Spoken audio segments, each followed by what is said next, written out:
Zaman sekarang, karena kemudahan teknologi dan maraknya internet serta globalisasi, mencari apapun jadi terasa mudah, cepat, dan instan. Internet seakan-akan jadi solusi untuk semua permasalahan kita. Tapi apa benar demikian? Bingung dikit Google, pusing dikit Google, capek dikit Google, stres dikit juga Google.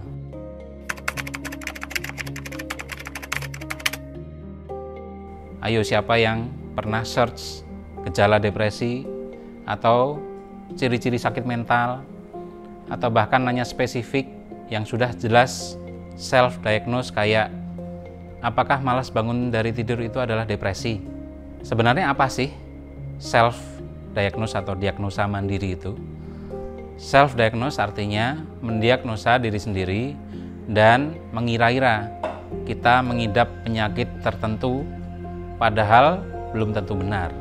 Kenapa? Ya jelas karena bukan dinyatakan oleh orang yang ahli di bidangnya. Self-diagnose adalah bagaimana kita mendiagnosis diri sendiri terkena suatu penyakit berdasarkan pengetahuan yang dimiliki atau setelah membaca informasi di internet yang berkaitan dengan keluhan tersebut. Padahal informasi yang tersedia di internet seringkali tidak dapat dipertanggungjawabkan secara medis atau tidak evidence-based medicine. Dengan melakukan self-diagnose, kita cenderung akan membesar-besarkan masalah. Misalnya, kalau kita membaca gejala-gejala penyakit tertentu yang mirip dengan keluhan kita bisa mulai berpikiran negatif dan merasa cemas berlebihan. Kita bisa saja salah menafsirkan gejala yang dialami dan mengira sedang mengidap penyakit tertentu padahal bukan. Ujung-ujungnya, kita menunda-nunda untuk pergi ke psikolog atau psikiater. Padahal penanganan profesional sangat penting untuk mendiagnosa dengan tepat dan mendapat perawatan yang dibutuhkan. Menurut American Psychiatric Association atau APA, melakukan self-diagnose bisa memicu kondisi medis serius lainnya loh. Yang pertama, kesalahan diagnosis. Misalnya, depresi yang punya gejala sama dengan gangguan kecemasan, gangguan bipolar, atau masalah kesehatan fisik. Seseorang yang self-diagnose mungkin memilih untuk mengobati diri sendiri tanpa konsultasi dengan profesional kesehatan.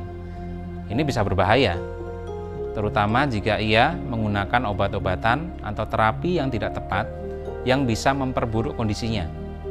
Akhirnya, kondisi kesehatan serius yang lainnya bisa saja terabaikan, padahal juga butuh penanganan segera. Yuk, mulai dengan self-awareness. Self-awareness adalah kemampuan untuk memahami dan memiliki persepsi tentang diri sendiri. Memiliki self-awareness berarti dapat merefleksikan dan mengambil dan mengamati diri sendiri secara objektif. Jangan melakukan tes kesehatan dari sumber yang tidak kredibel hanya karena kamu merasa relate dengan sebuah konten di media sosial. Bukan berarti hal itu benar-benar menjelaskan kondisimu. Kamu juga nggak perlu membanding-bandingkan gejala dengan orang lain.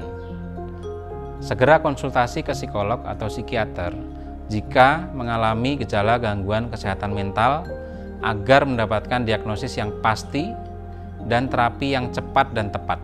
Yakin masih mau self-diagnose? Jangan ya.